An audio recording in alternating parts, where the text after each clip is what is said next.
Hey guys, so now we're looking at various economic products from the algae, and you're going to find these are very exciting. So it's kind of like, I want to call it economic botany, but that would not be true. That would be a misnomer. So we're going to call it economic phycology. That's the branch of science where we study algae. So by now you know a little bit about the blue-green algae, how we get nostoc and spirulina, which are useful edibles.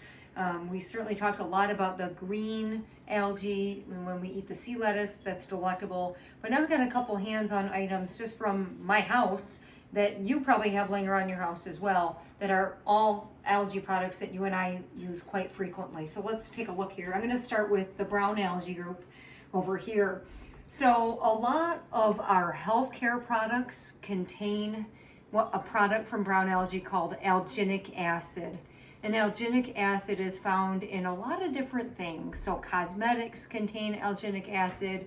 If you go to get a dental impression, the substance they use to get your retainer perfectly, tracing your mouth contains alginic acid. Sometimes it's also called alginate, same difference. A couple other items that do are going to be things like paints. Paints are famous for having alginic acid or alginate in them. A lot of our various healthcare products do. A lot of things that are going to be creamy in texture are known to have it. Certainly the cosmetics that I spoke of earlier. Even a lot of different medications are going to contain alginic acid to help stabilize the item and also to impart a lasting quality about the product. So again, when we think about why is alginic acid or alginate being used from brown algae, it's because it contains, a property of being a hydrocolloid. That's a complex polysaccharide that really imparts a stabilization of the product. It imparts a creamy texture, and it can also impart the gelling. So it's a very useful compound found in all kinds of things. Not to mention, a lot of brown algae taste fantastic, right?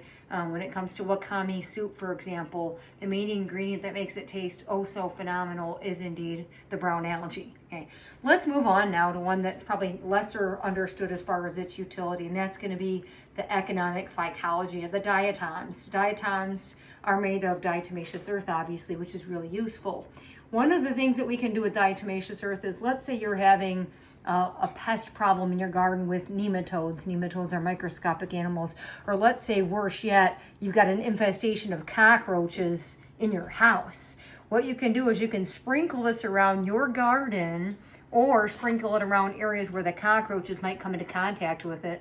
And because you might remember from earlier, what do diatoms have in them? Oh yeah, silica.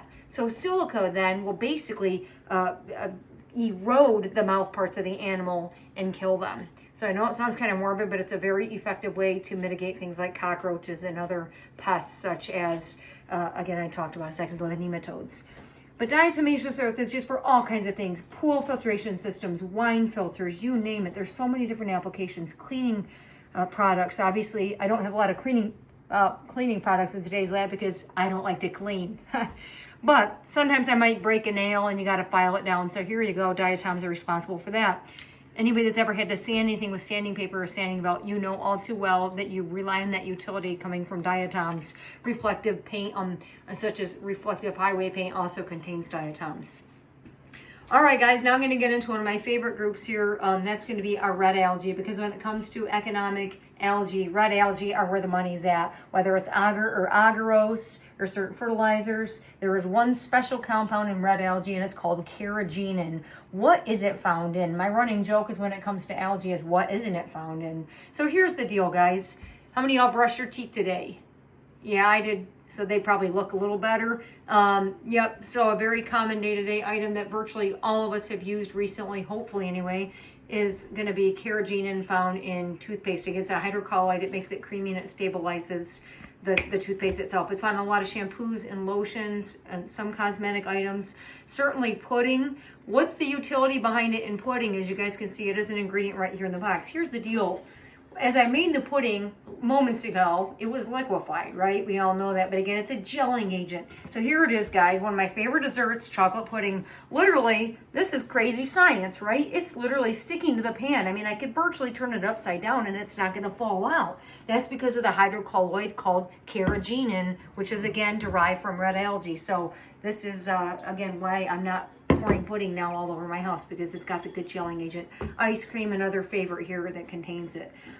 What's another common day-to-day item that many Americans enjoy that contains red algae? And that's going to be sushi, and that's going to be the nori wrap, and let's say the California roll. Here's another example right here. These are going to be a lot of different algae-containing crackers and other snacks. And it's really funny, when we market these on the package, we tend to call them seaweed, which is just kind of meaningless, right? It doesn't tell us about what type of organism it is. Is it, okay, if it's a weed, is it a plant, or is it an algae? So it's a little confusing, but I'll break it down for you. If you're going to get some of these seaweed crackers, for example, it's going to be the red algae, which of course you can't forget they also have chlorophyll, which is why some of these do actually appear more green than red, despite the fact that they have the really cool phycobilins in them called phycroerythrin, for example. So very commonly eaten. In fact, the most commonly eaten of all algae products is indeed red algae, okay, especially the nori.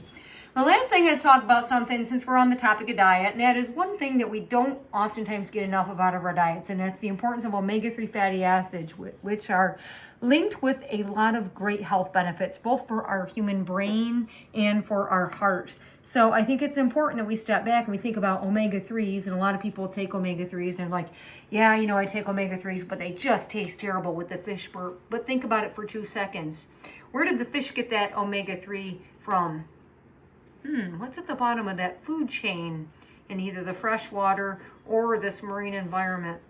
Oh yeah, that was algae, right? So we can actually just directly get our omega-3 fatty acids from algae oil supplements, as I point out here, especially for those people that hate the infamous fish burp of taking omega-3s, because with all the awareness of positive health merits with omega-3s, you can bypass the disgusting fish burp and just directly take the algae oil itself, which then also mitigates any concern of contaminants present within the fish, whether it be methylmercury or PCBs, for example.